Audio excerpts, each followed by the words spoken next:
persiapan wayang virtual season 2 dengan Dalang Muda Atep SAP di studionya Sanggar Bidara kepunyaan Kendanges OPJ Kang Agoy Semap. Nah itu Kang Agoynya ya, mempersiapkan audio ya, audio boy.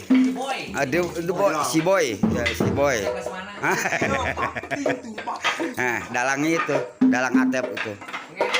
Oh, ya, editing audio editingnya. Ini juga masih dalang Pelabuhan Ratu. Yang pegang rebab ini dalang dari Cidolog ke Cidolog Korwil 5 Kabupaten Sukabumi.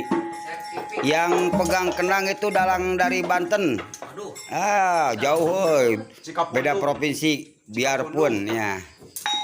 Terima kasih, selamat menyaksikan terus di channelnya Ade Bonteng.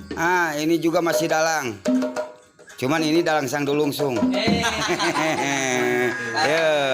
Terima kasih. Assalamualaikum warahmatullahi wabarakatuh.